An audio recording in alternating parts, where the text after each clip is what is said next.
ಬಿಡದಿಯ township ಅನ್ನು ವಿರೋಧಿಸಿ ರೈತರು ನೂರಾರು ದಿನಗಳಿಂದ ಪ್ರತಿಭಟನೆಯನ್ನ ನಡೆಸ್ತಾ ಇದ್ದಾರೆ. ಈಗ ಜೆಡಿಎಸ್ ನ ರಾಜ್ಯ ಘಟಕದ ಯುವ ಘಟಕದ ಅಧ್ಯಕ್ಷರಾಗಿರುವಂತಹ ನಿಖಿಲ್ ಕುಮಾರಸ್ವಾಮಿ ನೇತೃತ್ವದಲ್ಲಿ ಪಾದಯಾತ್ರೆ ಫ್ರೀಡಂ ಪಾರ್ಕ್ ವರೆಗೆ ಸಾಗಿ ಬರ್ತಾ ಇದೆ. ಇದಕ್ಕೆ ಸಂಬಂಧಪಟ್ಟ ಹಾಗೆ ಜೆಡಿಎಸ್ ನ ನಾಯಕಿ ಆಗಿರುವಂತಹ ಜಾಹ್ನವಿ ನಮ್ಮ ಜೊತೆಗಿದ್ದಾರೆ, ಮಾತನಾಡಿಸ್ತಾ ಹೋಗ್ತೀನಿ. ಮುಖ್ಯವಾಗಿ ಇದನ್ನ ರೈತರ ಪಾದಯಾತ್ರೆ ಅನ್ನೋದಕ್ಕಿಂತ ಜೆಡಿಎಸ್ ನ ಕಾರ್ಯಕರ್ತರ ಪಾದಯಾತ್ರೆ ಅನ್ನುವಂತ ರೀತಿಯಲ್ಲಿ ಹೇಳಲಾಗ್ತಾ ಇದೆ ಅಂತ. ಇದು ಜೆಡಿಎಸ್ ನ ಕಾರ್ಯಕರ್ತರ ಪಾದಯಾತ್ರೆ ಅಲ್ಲ. ಜೆಡಿಎಸ್ ಪಾದಯಾತ್ರೆ ಅನ್ನೋದಕ್ಕಿಂತ ಹೆಚ್ಚಾಗಿ ಜೆಡಿಎಸ್ ಮಣ್ಣಿನ ಪಕ್ಷ, ರೈತರ ಪಕ್ಷ.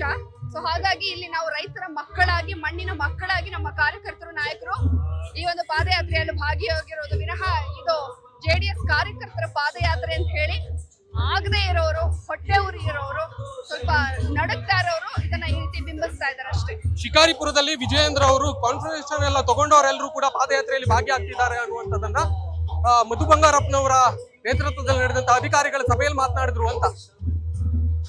ನೋಡಿ, ಅವರು ಯಾವ ಒಂದು ಉದ್ದೇಶದಲ್ಲಿ ಆತರ ಮಾತಾಡಿದಾರೋ ಗೊತ್ತಿಲ್ಲ, ಅದನ್ನ ಆ ರೀತಿಯಾಗಿ ಬಿಂಬಿಸೋ ಪ್ರಯತ್ನ ಮಾಡ್ಲಾಗ್ತಾ ಇದೆ ಅಷ್ಟೇ. ಅವರು ಜನರಲ್ ಆಗಿ ಮಾತಾಡಿರೋದನ್ನ ಅದನ್ನ ಬಣ್ಣ ಕಟ್ಟಿ ಪೋಟ್ರೆ ಮಾಡ್ತಾ ಇದ್ದಾರೆ ವಿನಃ ಅವ್ರಿಗೆ ರೈತರ ಪರವಾಗಿ ಕಾಳಜಿ ಇದೆ.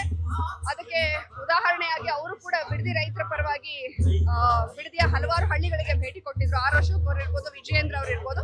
ಅದನ್ನ ಆ ರೀತಿ ಬಿಂಬಿಸುವಂತಹ ಪ್ರಯತ್ನ ಹೊರತಾಗಿ ಇನ್ನೇನು ಅಲ್ಲ. ಸೊ ಮುಖ್ಯವಾಗಿ ಇದನ್ನ ನಿಖಿಲ್ ಕುಮಾರಸ್ವಾಮಿ ಅವರ ರೀಲಾಂಚಿಂಗ್, ಮೂರು ಬಾರಿ ಸೋತಿರುವಂತಹ ನಿಖಿಲ್ ಕುಮಾರಸ್ವಾಮಿ ಅವರನ್ನ ರೀಲಾಂಚಿಂಗ್ ಮಾಡೋದಕ್ಕೋಸ್ಕರವಾಗಿ ಈ ಬೃಹತ್ ಪಾದಯಾತ್ರೆಯನ್ನ ಮಾಡ್ಲಾಗ್ತಿದೆ ಅನ್ನುವಂಥದ್ದನ್ನು ಹೇಳಲಾಗ್ತಾ ಇದೆ. ಇದನ್ನ ಈ ರೀತಿಯಾಗಿ ನೀವು ಬಣ್ಣಿಸೋ ಪ್ರಯತ್ನ ಮಾಡ್ತಾ ಇದ್ರೋ ಗೊತ್ತಿಲ್ಲ. ಒಂದು ಖುಷಿ ಪಡಬೇಕು, ಮೂರು ಬಾರಿ ಸೋತ್ರು ಕೂಡ ಆ ಸೋಲಿಗೆ ಹೆದರದೆ ಜನರ ಪರವಾಗಿ, ರೈತರ ಪರವಾಗಿ, ರೈತರ ಮಧ್ಯದಲ್ಲಿ ಇದಾರಲ್ಲ, ಅದು ಯಾಕೆ ಕಾಣಿಸ್ತಾ ಇಲ್ಲ ನೋಡಿ. ರಾಜಕೀಯ ಮಾಡೋ ಸಲುವಾಗಿ ಯಾವ್ದನ್ನ ಹೇಗೆ ಬೇಕಾದ್ರೂ ನಾವು ಬಣ್ಣನೆ ಮಾಡಬಹುದು, ಆದ್ರೆ ಸತ್ಯವಾಗಿ ಕಾಣಿಸ್ತಾ ಇರೋದೇನಂದ್ರೆ 3 ಬಾರಿ ಕೂಡ ಪರಾಜಿತರಾದ್ರೂ ನಾನು ಜನರ ಮಧ್ಯನೇ ಇದೀನಿ ಅಂತ ತೋರಿಸ್ತಾ ಬೇರೆ ಮೆಸೇಜ್ ಅನ್ನು ಅವರು ಕೊಡ್ತಾ ಇದ್ರೆ ವಿನಃ ರಾಜಕೀಯವಾಗಿ ಬೇರೆ ಬೇರೆ ರೀತಿಯಾಗಿ ಅದನ್ನ ಬಣ್ಣನೆ ಮಾಡ್ತಾರೆ. ಅದಕ್ಕೆ ಯಾವುದೇ ಒಂದು ಅರ್ಥ ಇರುವುದಿಲ್ಲ. ಬಾಲಕೃಷ್ಣ ಅವರು ಮಾತನಾಡ್ತಾ ಇರುವಂತ ಸಂದರ್ಭದಲ್ಲಿ ಹೇಳಿದ್ರು, ಕುಮಾರಸ್ವಾಮಿ ಅವರು DLF ಹೂಡಿಕೆ ಮಾಡಿದಂತ ಸಂದರ್ಭದಲ್ಲಿ ಅಲ್ಲಿಂದ ಕಿಕ್ ಬ್ಯಾಕ್ ಬಂತು. ಅದಾದ ಬಳಿಕ ಯಡಿಯೂರಪ್ಪನವರಿಗೂ ಕೂಡ ವಾಪಸ್ ಸರ್ಕಾರದಿಂದ 400 ಕೋಟಿಯನ್ನು ಕೊಟ್ಟಂತ ಸಂದರ್ಭದಲ್ಲಿ ಕಿಕ್ ಬ್ಯಾಕ್ ಬಂತು ಅಂತ. ಅದೆಲ್ಲ ನೋಡಿ ಆಧಾರ ರಹಿತ ಹೇಳಿಕೆಗಳು. ಎಲ್ಲಿದೆ ಸಾಕ್ಷಿ ಇದ್ರೆ ಬಿಡುಗಡೆ ಮಾಡ್ಲಿ.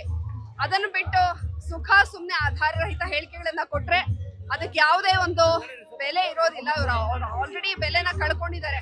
ಓಟ್ ಹಾಕಿ ಗೆಲ್ಸಿದಂತಹ ಜನನ ಮರ್ತವ್ರಲ್ಲಿ ಕೂತು ದಿನಕ್ಕೊಂದು ಹೇಳಿಕೆಯನ್ನ ಕೊಡೋದು, ಅಧಿಕಾರಕ್ಕೋಸ್ಕರ ಏನ್ ನಾವು ಲೋಕಲ್ ಲ್ಯಾಂಗ್ವೇಜ್ ಅಲ್ಲಿ ಹೇಳ್ತೀವಿ ಬಕೆಟ್ ಹಿಡಿಯೋದು.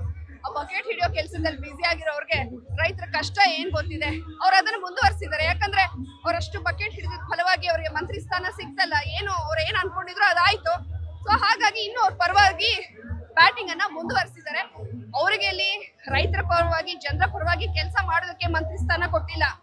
ಕುಮಾರಣ್ಣನ ವಿರುದ್ಧವಾಗಿ, JDS ಪಕ್ಷದ ವಿರುದ್ಧವಾಗಿ, ಬಿಡದಿ ರೈತರ ವಿರುದ್ಧವಾಗಿ DK ಶಿವಕುಮಾರ್ ಅವರ ಗುಣಗಾನ ಮಾಡೋದಕ್ಕಷ್ಟೇ ಅವ್ರನ್ನ ಸಚಿವರನ್ನಾಗಿ ಮಾಡೋದು. ಹಾಗಾಗಿ ಅವ್ರ ಆಧಾರ ರಹಿತ ಹೇಳಿಕೆಗಳನ್ನ ಕೊಡ್ತಾರೆ. ಅದಕ್ಕೆ ಯಾವುದೇ ಹುರುಳಿಲ್ಲ. ವಿಧಾನಸಭೆಗಳಲ್ಲಿ ಚರ್ಚೆಗೆ ಬರಲಿ ಅನ್ನೋದನ್ನು ಕೂಡ ಮುಖ್ಯಮಂತ್ರಿಗಳು ನಿನ್ನೆ ಹೇಳಿದ್ರು ಅಂತ. ಹೌದು, ಈ ವಿಚಾರವಾಗಿ, ಬಿಡದಿ ವಿಚಾರವಾಗಿ ಹೌದು ಚರ್ಚೆ ಆಗ್ಬೇಕು. ಯಾಕಂದ್ರೆ ಪ್ರಸ್ತುತವಾಗಿ ಇರುವಂತಹ ಒಂದು ದೊಡ್ಡ ಸಮಸ್ಯೆ ಅನ್ಯಾಯ ಆಗ್ತಾ ಇರೋದು ನಮ್ಮ ಬಿಡದಿ ಭಾಗದ ರೈತರಿಗೆ. ಯಾಕಂದ್ರೆ ಇಂದು ನಿನ್ನೆಯ ಹೋರಾಟ ಅಲ್ಲ, ಇದು ಕಳೆದ 518 ದಿವಸಗಳಿಂದ ಶಾಂತಿಯುತವಾಗಿ ಹೋರಾಟ ಮಾಡ್ತಾ ಇರೋದು.